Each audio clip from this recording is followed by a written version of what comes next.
également Nivine Katanji, qui est donc de Je veux aider, qui vont pouvoir voilà, rentrer un peu plus dans le vif du sujet. Euh, Peut-être vous dire voilà, quelques mots sur Giving Tuesday, parce que je ne sais pas quel est votre niveau de connaissance de ce mouvement. C'est un mouvement qui est apparu aux États-Unis. Bon, c'est pour ça qu'il est resté finalement avec cette dénomination en anglais. Et en fait, c'est une journée de la générosité et de la solidarité. C'est vraiment un jour pour célébrer le don sous toutes ses formes, le don d'argent, d'objets, de temps. Donc, euh, c'est vraiment voilà, la solidarité et le don sous toutes ses formes. Alors, pourquoi Giving Tuesday? Bon, il y avait un petit clin d'œil avec Thanksgiving aussi. Il y a cette idée voilà, que ce soit célébré après cette période de Thanksgiving, mais aussi un peu autour de tous ces événements commerciaux, notamment le Black Friday, Cyber Monday, qui se multiplient sur cette période-là, et de se dire en fait, bon, voilà, dans ce moment aussi où voilà, ou dans la consommation, entre guillemets, on ramène aussi les individus, les organisations sur un objectif commun qui est de promouvoir et d'encourager la générosité sous toutes ses formes. Donc aujourd'hui, voilà, 11 ans après son lancement, ce mouvement-là, il est vraiment présent dans beaucoup de pays dans le monde.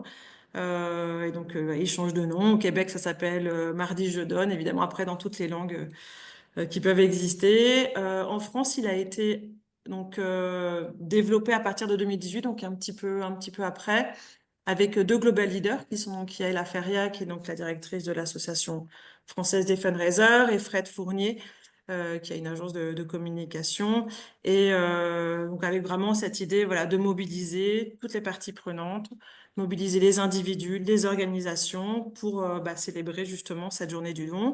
Donc c'est un mouvement qui grossit chaque année, puisqu'on a à peu près 8 millions d'euros qui sont collectés en 3 jours, enfin qui étaient donc sur l'année dernière, 530 structures participantes. Et on voit donc en 2023 par rapport à 2022, on était à 65% d'augmentation des dons, donc par rapport à l'année d'avant. Donc en fait, voilà, on voit vraiment que c'est un mouvement qui est en très fort développement. Euh, donc voilà, c'est une opportunité pour les structures qui participent aussi d'amplifier en fait des campagnes, d'amplifier des campagnes de collecte, mais aussi des campagnes de mobilisation de leurs bénévoles, des campagnes aussi de remercier leurs partenaires. En fait, c'est vraiment un moment où on peut un petit peu fêter et remercier ses parties prenantes, ses partenaires, les gens que l'on mobilise toute l'année. Donc, c'est aussi ça, ce moment-là. C'est pas forcément pour solliciter des dons, mais ça peut être aussi un moment voilà, de remerciement. Donc voilà un peu sur les grandes lignes sur ce qu'est Giving Tuesday. Évidemment, j'ai pas précisé, mais donc cette année c'est le 3 décembre. Et ça, je pense que vous l'avez tous un peu en tête. Donc c'est dans une semaine. Donc il y aura vraiment des choses qui seront faites partout en France, un mouvement qui est absolument partout sur le territoire et qui est d'ailleurs euh, souvent porté par des petites associations, donc vraiment plein de petits acteurs. Cette année, nous, on a un événement, qui va dire l'événement un peu plus national, qu'on porte, donc avec évidemment des bénévoles et tout le collectif, qui aura lieu à Lille. Mais je sais que voilà, partout dans toutes les villes de France, il y aura aussi des choses qui seront faites. Euh, donc voilà, je m'arrête ici pour pas voilà, prendre trop de temps sur ces webinaires. Peut-être que voilà, je laisse donc la parole à Camille et Nivine pour qu'elles puissent se présenter et puis présenter aussi leurs actions. Je me suis permise d'afficher la présentation. Est-ce que tu la vois bien, toi, Éléonore? C'est parfait pour moi. Et sur le côté, vous voyez les vidéos de Zoom ou pas du tout? Ou vous voyez vraiment juste la slide? Ouais. Ah, bon, alors attends, je vais la réduire du coup. Je, Comme ça, vous verrez mieux les slides, je pense, sans les vidéos. Euh, du coup, je vais commencer par me présenter. Donc, je m'appelle Camille Plot, je suis responsable des opérations et des partenariats chez Benenova Paris. On va, avec Nivine, chacune vous présenter nos structures, donc je n'en dis pas plus. Nivine, je te laisse là. Ouais. Bonjour tout le monde, moi c'est Nivine Katanji, je suis chargée de déploiement chez jeveuxaider.gouv.fr. Donc je travaille auprès des associations qui souhaitent mobiliser des bénévoles à travers notre plateforme. Euh, oui, donc le sommaire de ce webinaire, effectivement, comme je vous disais, on va chacune présenter nos structures. Donc d'abord Nivine pour je veux aider.gouv.fr et puis je vous présenterai par la suite Benenova. On va parler des freins et des motivations à l'engagement bénévole, comment diversifier sa base de bénévoles, des conseils pour créer une offre de mission irrésistible et comment fidéliser ses bénévoles. Et puis après, on aura un petit temps de questions-réponses si vous avez des questions. Et Léonore, n'hésite pas à faire le timekeeper pour pas qu'on déborde trop. Euh, voilà, Tout je te à laisse la fait. parole. Ah Je non, me permettrai juste, oui, n'hésitez pas à nous mettre dans le chat des questions aussi au fur et à mesure si vous en avez. Voilà, on pourra aussi répondre au fur et à mesure ou dans un deuxième, dans le temps des questions-réponses. super. Ben, Merci. Nivine, je te laisse présenter Je veux aider du coup. Ah, ça marche. Alors, je vais vous présenter la plateforme jeveuxaider.gouv.fr. Donc, c'est la plateforme publique du bénévolat. Elle regroupe aujourd'hui près de 550 000 bénévoles inscrits, avec près de 10 000 organisations, des associations, des collectivités, des organismes privés, publics, qui sont inscrites sur la plateforme. Chaque jour, il y a près de 550 personnes qui s'engagent auprès des assos et des missions de bénévolat. Donc, nous, on encadre uniquement le bénévolat, donc pas le mécénat de compétences, pas le volontariat. C'est vraiment le bénévolat.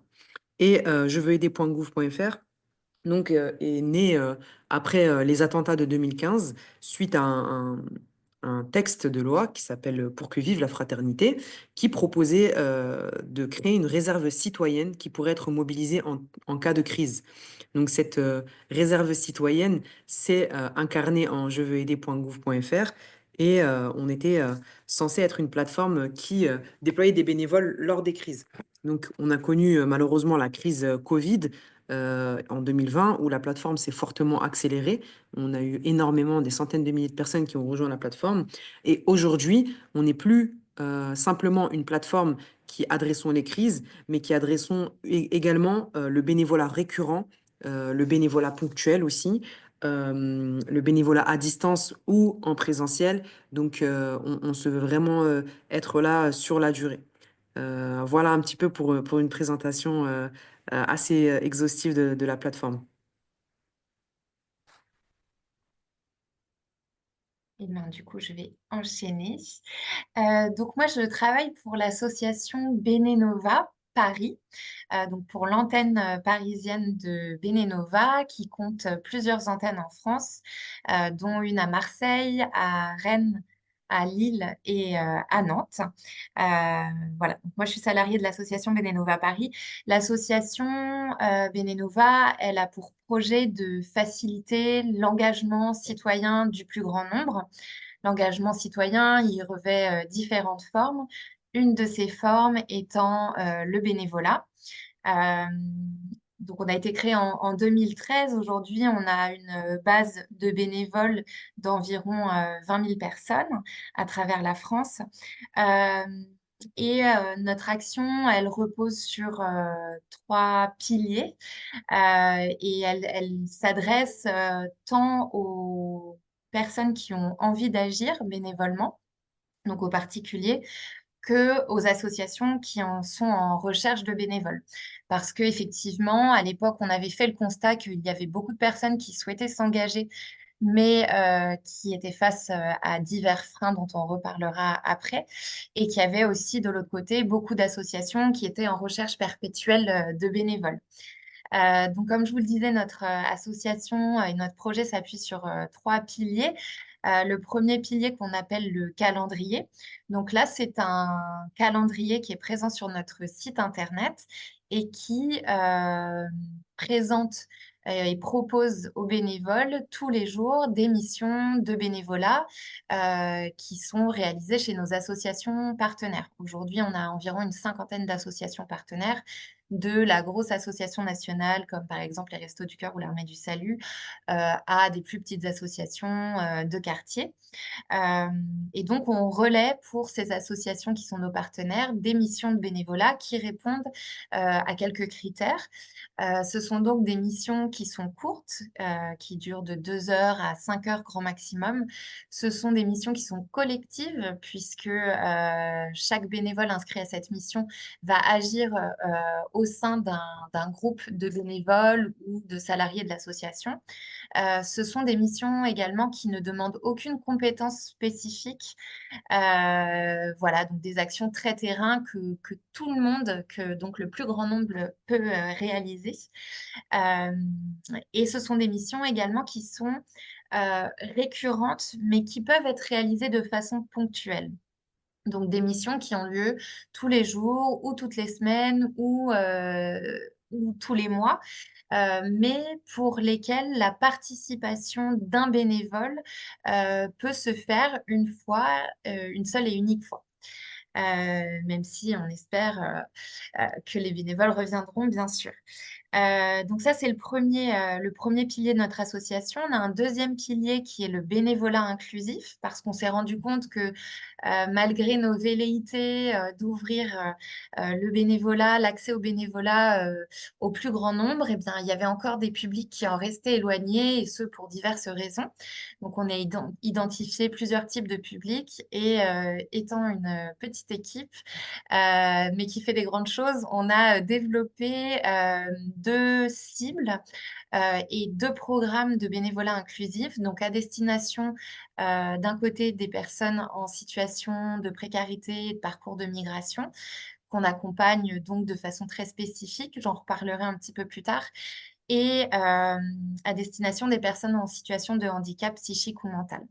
On a la volonté de développer encore ces programmes de bénévolat inclusif pour toucher d'autres publics et d'autres cibles.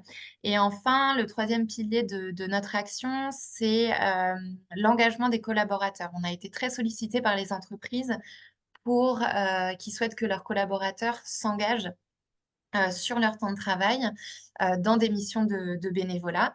Et donc voilà, c'est le troisième pilier de notre association. Je pense que j'étais assez longue déjà. Si vous avez d'autres questions concernant notre structure spécifiquement, n'hésitez pas à poser la question après ou sinon je vous donnerai également notre contact. Merci beaucoup. Et du coup, je garde la parole puisque on va passer donc à notre premier point qui traite des motivations et des freins à l'engagement bénévole. Donc, juste, je vais faire une petite introduction pour rappeler ce qu'est un bénévole. C'est la définition qui a été retenue par le CESE. Donc, on considère comme bénévole toute personne qui s'engage librement pour mener une action non salariée et donc non rémunérée en direction d'autrui, et ce, en dehors de son temps professionnel et familial. Aujourd'hui, en France, il y a 19 millions de bénévoles, dont 12,5 millions qui s'engagent bénévolement auprès des associations.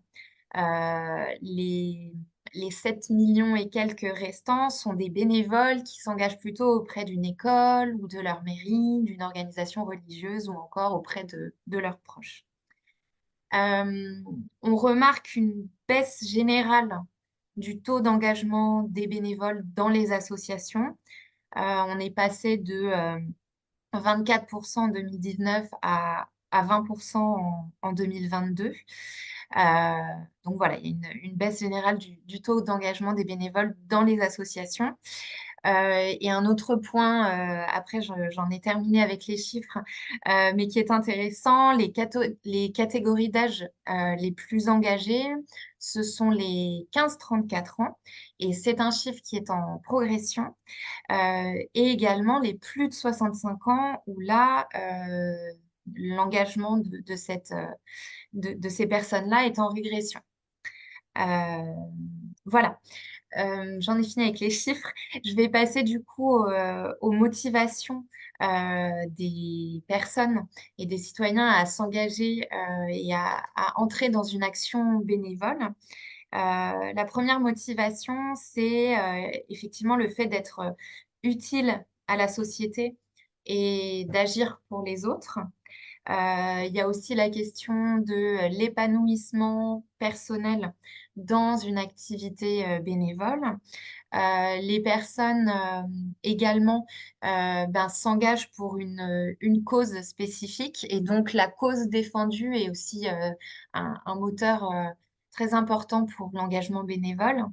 Euh, il y a aussi le fait d'appartenir à un groupe, donc de se sentir partie intégrante d'un collectif euh, qui est réuni autour de valeurs, d'envies, de convictions communes. Euh, on peut aussi s'engager bénévolement avec une volonté d'acquérir une compétence. On parle beaucoup de soft skills, donc voilà, de compétences euh, qui sont pas techniques, spécifiques. Mais voilà, c'est une des motivations à l'engagement bénévole. Et enfin, on a aussi le désir d'exercer une responsabilité qu'on n'aurait pas forcément dans sa vie professionnelle ou personnelle.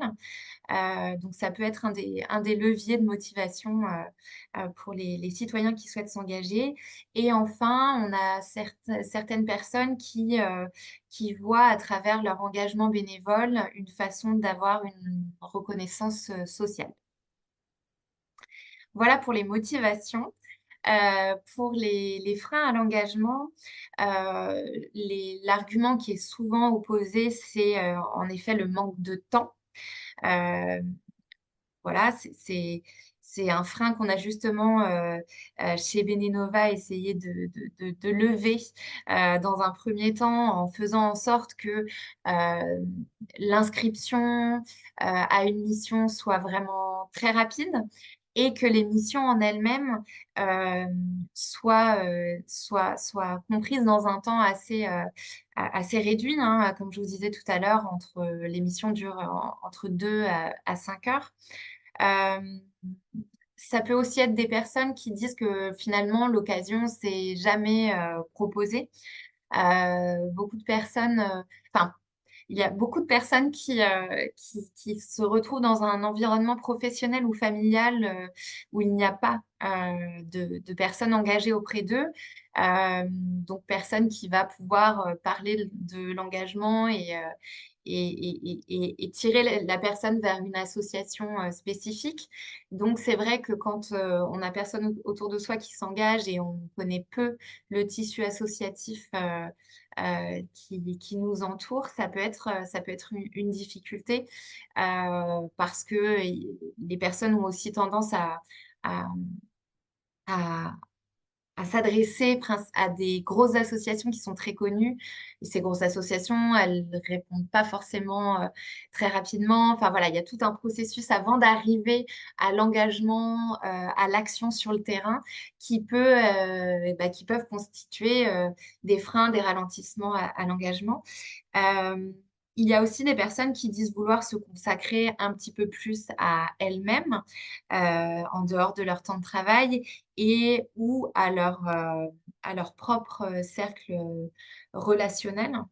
Il y a aussi, on le sait, on est dans une société euh, vieillissante, de plus en plus de personnes qui doivent s'occuper d'un proche malade et donc de se retrouver dans cette situation d'aidant et qui ont du coup moins de possibilités de consacrer une action au bénévolat. Et puis, certaines personnes témoignent voilà, de, du manque de qualité requise. Donc, ils pensent que pour faire du bénévolat, il faut avoir certaines qualités ou certaines compétences. Voilà pour vous donner une idée donc des motivations et des freins à l'engagement bénévole. Et Léonore, est-ce que ça va en termes de timing? Je me rends pas du tout compte. J'avais enlevé mon micro. Oui, oui, je pense qu'après, voilà, ça, il faudra qu'on garde le même rythme sur les autres Ok, parties, mais on devrait tenir. Voilà. ça marche, super, merci. Eh bien, je vais passer sur donc euh, le deuxième slide que je vais vous présenter. Après, je passerai la parole à Nivine. L'idée aussi aujourd'hui, c'était voilà, de vous donner des idées pour diversifier votre base bénévole. Euh, on sait que ben, on a toujours une base bénévole au sein des associations, avec des bénévoles qui sont là depuis plus ou moins longtemps, qui sont parfois venus de manière naturelle à nous, en termes à nous, associations. Euh, et c'est important, je pense, aujourd'hui, d'arriver à diversifier sa base bénévole, que ce soit de par les moyens de recrutement, donc voilà, en faisant appel à d'autres associations qui vont faire le lien entre les bénévoles et vous, associations, donc que ce soit je veux aider.gouv.fr, Bénénova, France Bénévolat, que ce soit les réseaux sociaux. Voilà, il y a différents canaux pour recruter les bénévoles. Moi, je voulais mettre aujourd'hui l'accent sur trois façons de diversifier sa base bénévole. La première étant donc le bénévolat ponctuel, qui est bah, aussi moi mon cœur de métier. Le bénévolat ponctuel, il est parfois vu d'un mauvais œil par les associations qui ont tout de suite envie d'avoir des personnes qui s'engagent sur le long terme. Mais en fait, je pense qu'il faut vraiment voir le bénévolat ponctuel comme un tremplin pour des personnes qui ont envie de s'engager, mais qui ne savent pas encore ni où, ni comment, ni combien de temps. Et puis, les bénévoles ponctuels peuvent aussi apporter leur aide euh, de, de- de manière très concrète. Donc, effectivement, les bénévoles ponctuels, on ne va pas les mettre sur tout type de mission, mais voilà, c'est intéressant d'arriver à calibrer des missions et Nivine va vous en parler. Comment est-ce on réalise des missions et on imagine des missions pour des bénévoles qui viendraient éventuellement une seule et unique fois. Euh, Nous, on le remarque dans les personnes qui passent par Benenova et qui s'engagent auprès des associations, dans un premier temps ponctuellement, et en fait qui restent dans ces associations. C'est souvent une question de calibrage de la mission. Est-ce que la mission a bien été imaginée pour des personnes qui viendraient sans connaître l'association, sans avoir été formées au préalable? Et est-ce que l'accueil qu'on fait à ces personnes et que les bénévoles de l'association font à ces personnes est bon? Et en général, quand la mission est bien calibrée, que l'accueil est bon, euh, on augmente drastiquement ses chances de, de faire en sorte que les bénévoles s'engagent sur un plus long terme. Voilà, donc le bénévolat ponctuel est une excellente façon de diversifier sa base bénévole. Euh, on- je voulais vous parler aussi aujourd'hui du bénévolat inclusif. Je vous en ai parlé un petit peu quand je vous ai présenté Bénénova.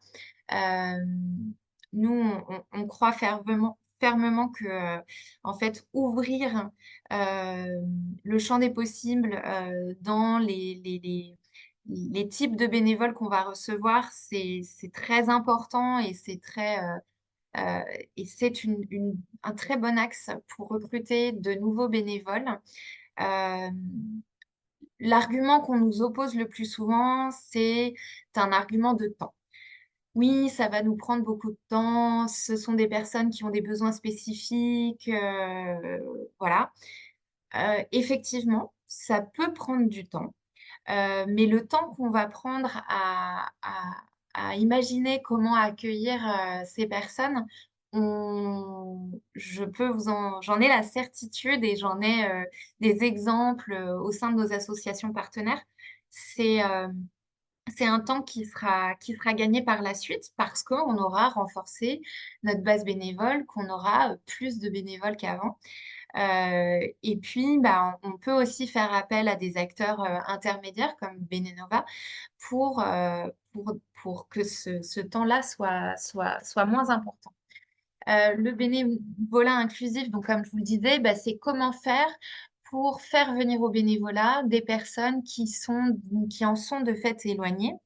Nous, effectivement, on a repéré quelques groupes de personnes. Il y a, dans un premier temps, les personnes en situation donc, de précarité, d'exclusion en parcours de migration, qui sont des personnes qui sont bénéficiaires d'autres associations et qui sont des bénévoles, et on en a, nous, euh, la démonstration au quotidien, qui sont des super bénévoles. Voilà, des bénévoles qui sont très investis, qui ont une très forte envie et qui ont envie justement aussi d'inverser cette relation d'aidant à aider.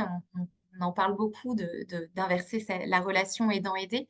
Et donc, ils sont bénéficiaires d'associations et ils ont envie de rendre ce qu'on leur donne et de participer à la société française, à faire vivre leur citoyenneté. C'est vraiment des personnes qui sont extrêmement motivées et qui, une fois qu'on a levé certaines barrières, qui est souvent la barrière de l'accès au numérique, parfois aussi la barrière de la langue, et ben, sont des bénévoles euh,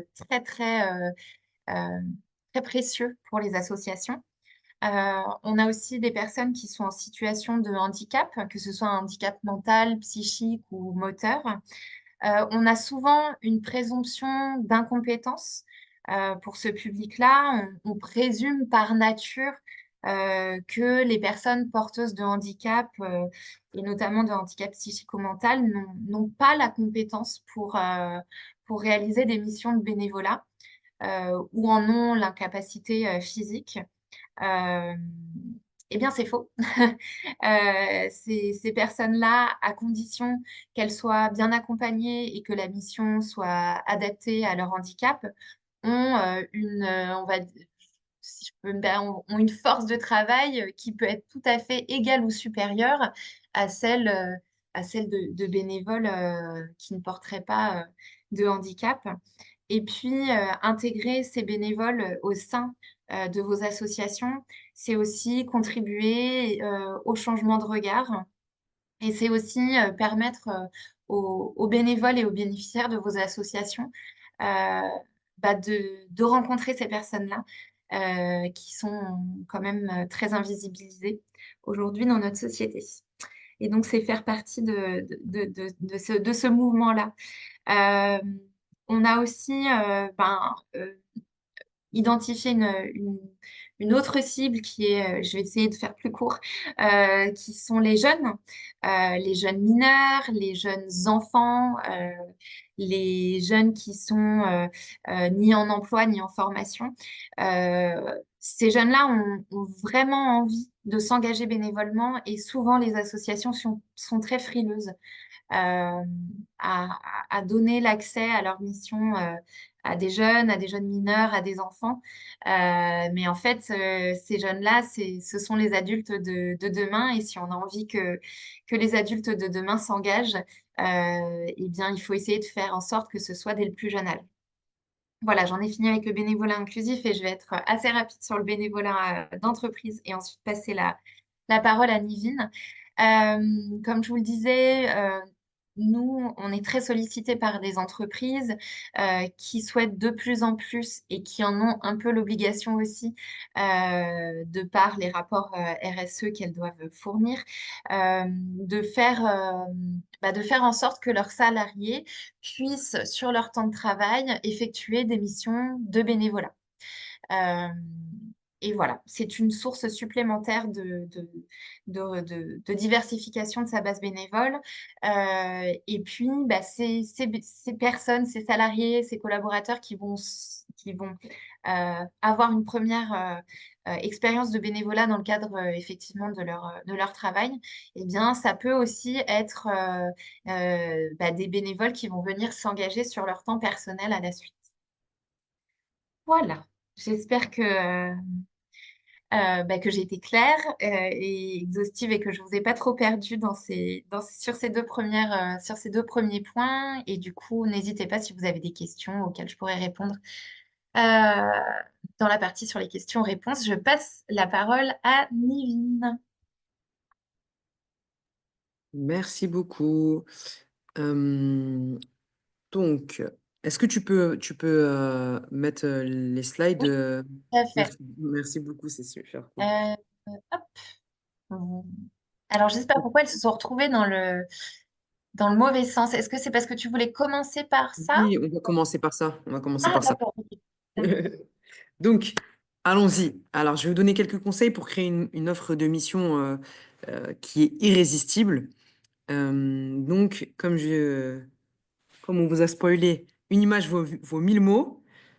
Et je vais vous partager rapidement mon écran, si vous pouvez me donner l'autorisation pour que je puisse le partager, pour vous montrer rapidement ce qu'il faut lorsqu'on a.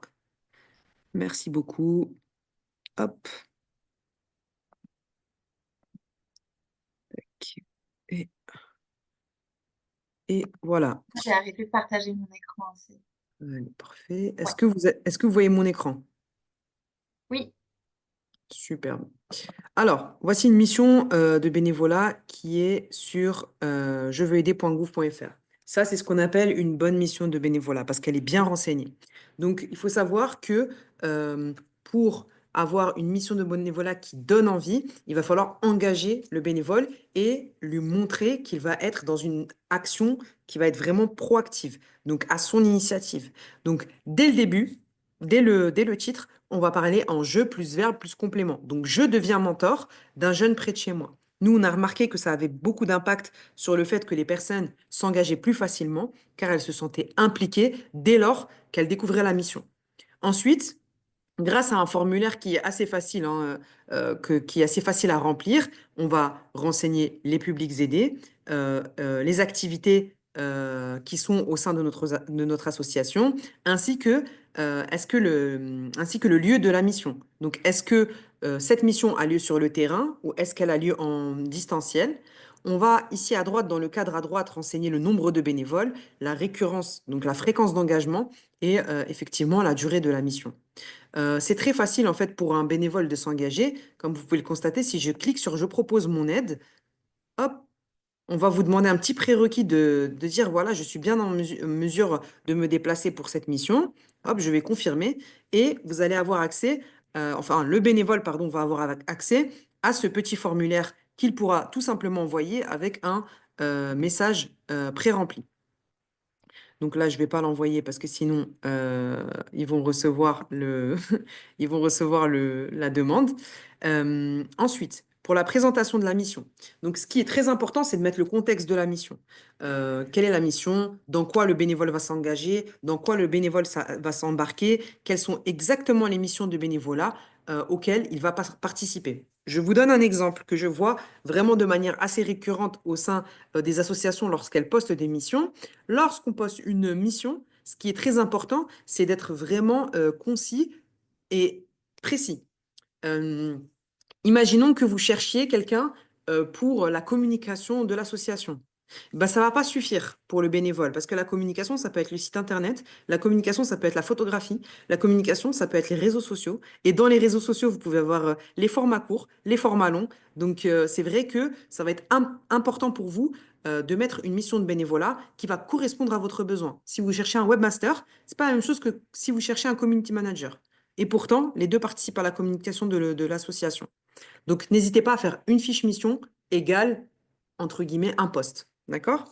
Ensuite, on immerge vraiment dès l'écrit, dès la découverte de la mission, le bénévole dans ses tâches. Donc, ce qu'on peut remarquer, par exemple, ici, c'est que la FEV, donc, qui est l'association qui a publié cette mission, a été assez concise en disant, bah voilà, être mentor, c'est quoi? C'est aider un enfant. Pour qui? Les jeunes et les enfants de la maternelle au lycée. Où ça? Au domicile du jeune, dans son établissement scolaire ou dans un lieu tiers.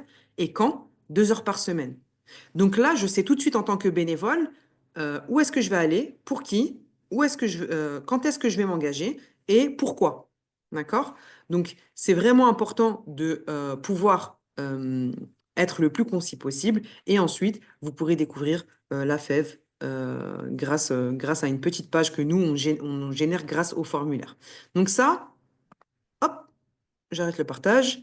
C'était une mission qui est correctement renseignée. Et je reprends le partage pour vous mettre les slides. Tac. M'excuser. Euh, Alors, Camille, est-ce que tu as la possibilité de remettre? Parce que je pense que j'arrive pas à... Ouais, si tu veux. Merci, c'est cool.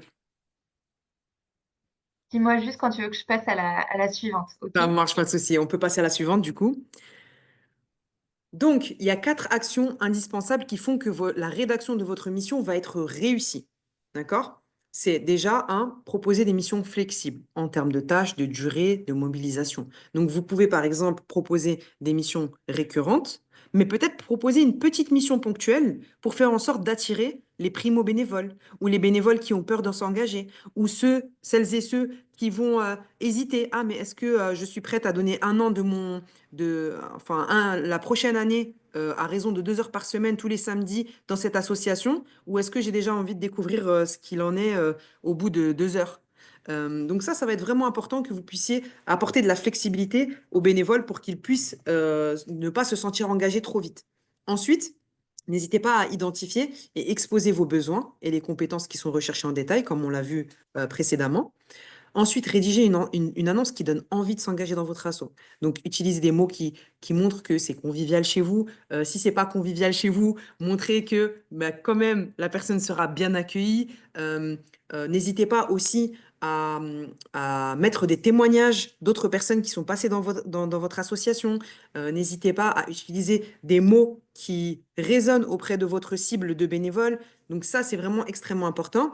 Et le quatrième point, qui est vraiment pour moi le point le plus important, c'est de bien communiquer sur vos missions à travers le site internet, à travers les réseaux sociaux, à travers les plateformes comme Benenova, comme Je veux aider. Il y a énormément de plateformes aujourd'hui que vous pouvez utiliser comme relais de communication à travers leur propre communication, à travers du mailing, à travers... Vraiment, il y a énormément de moyens. Et quand je parle de réseau, ça constitue aussi le bouche à oreille.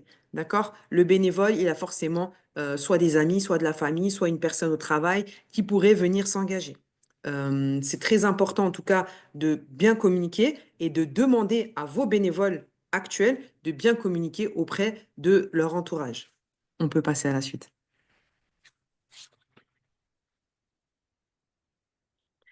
Et après avoir du coup amené ce bénévole au sein de votre association pour participer à une mission de bénévolat, bah, l'objectif, ça va être de le fidéliser. On peut passer à la suite.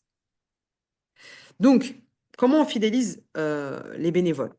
Donc déjà, Avant la mission, qu'est-ce qu'on va faire? On va transmettre les bonnes informations voilà, de la mission. Ça, on l'a déjà vu.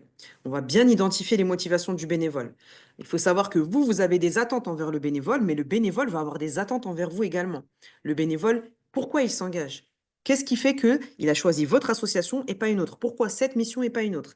Est-ce qu'il a envie de se sentir utile? Est-ce que c'est parce que il a envie d'occuper son temps? Parce que il a envie de donner? Parce que dans sa vie, il est cadre dynamique à la défense et que le week-end, il a envie de décompresser en allant faire une mission de bénévolat pour rester terre à terre. Est-ce qu'il peut y avoir énormément de motivation et je peux vous assurer que toutes celles que je vous ai citées, c'est des choses que j'ai entendues par moi-même. Donc, essayez d'identifier les motivations du bénévole.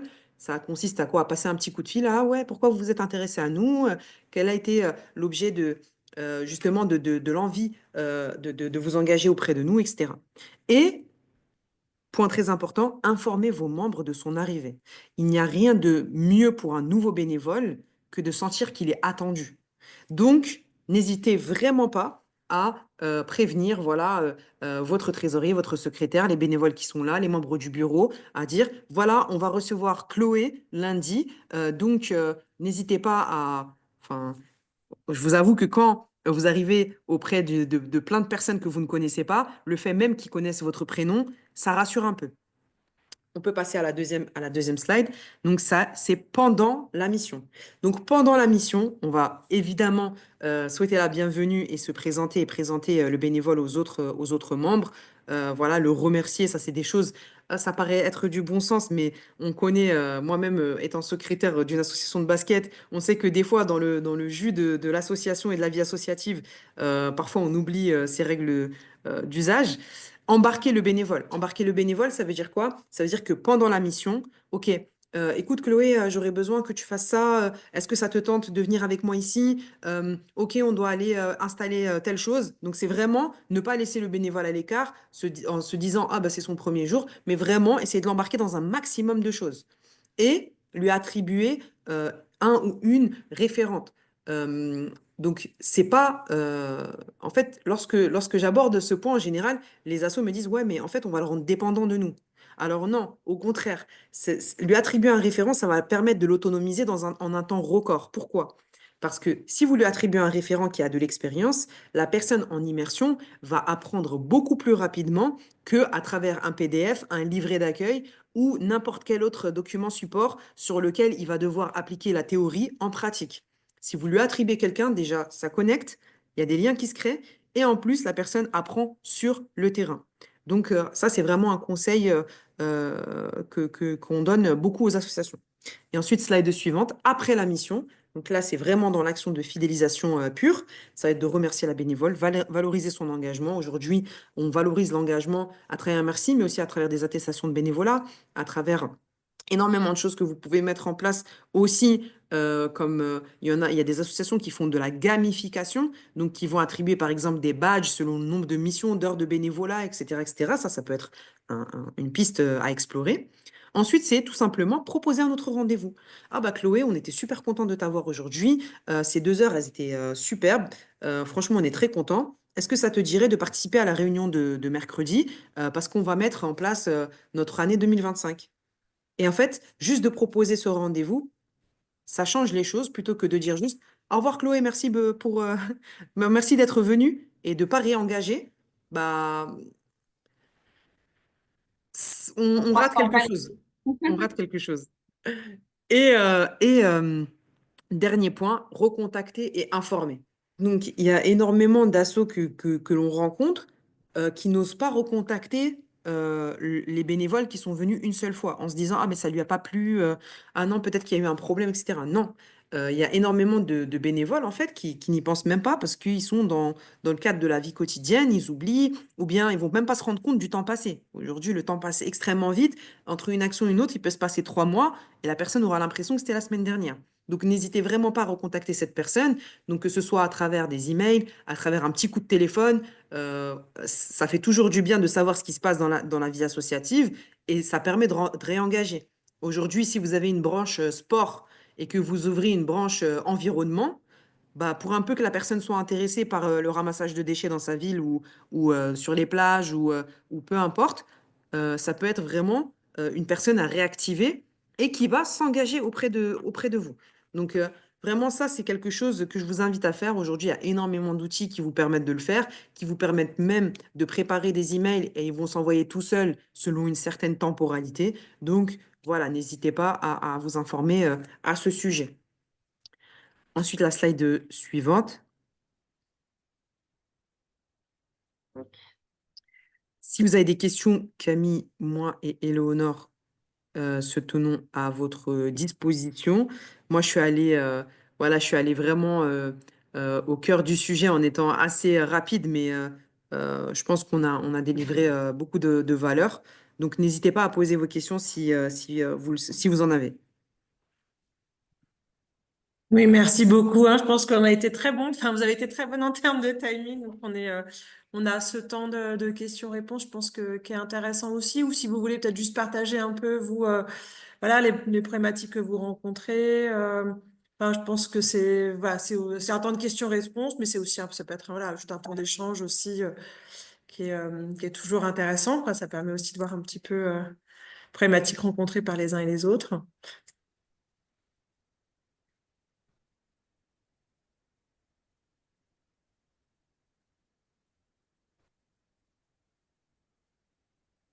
Je sais pas. Apparemment, ça a été en tout cas, ça a été très voilà, ça a été très Tant clair. mieux si ça a été très clair, hein. J'étais en train de, je sais pas si vous m'entendez. Oui, On t'entend, j'ai pas Clara.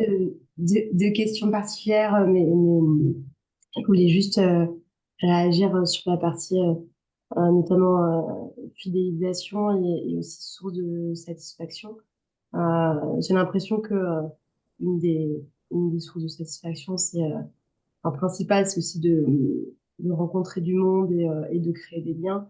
Et que sur la partie remerciement, ça peut être aussi dans des temps de convivialité, au-delà des temps de mission, qui peuvent permettre finalement de former une vraie communauté de bénévoles qui a envie enfin, qui trouve son compte et qui a envie de revenir.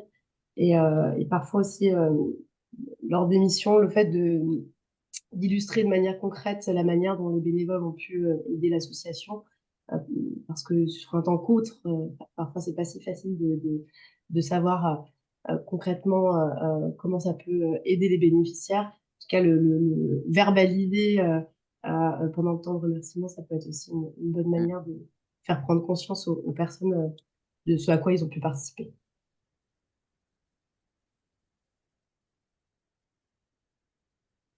Ouais, tout à fait. Franchement, je suis complètement d'accord avec toi, Clara. Est-ce qu'on peut demander juste dans quelle association vous travaillez? Oui, oui, je suis chez Bénénova, je travaille avec Camille. D'accord. Ok, très bien.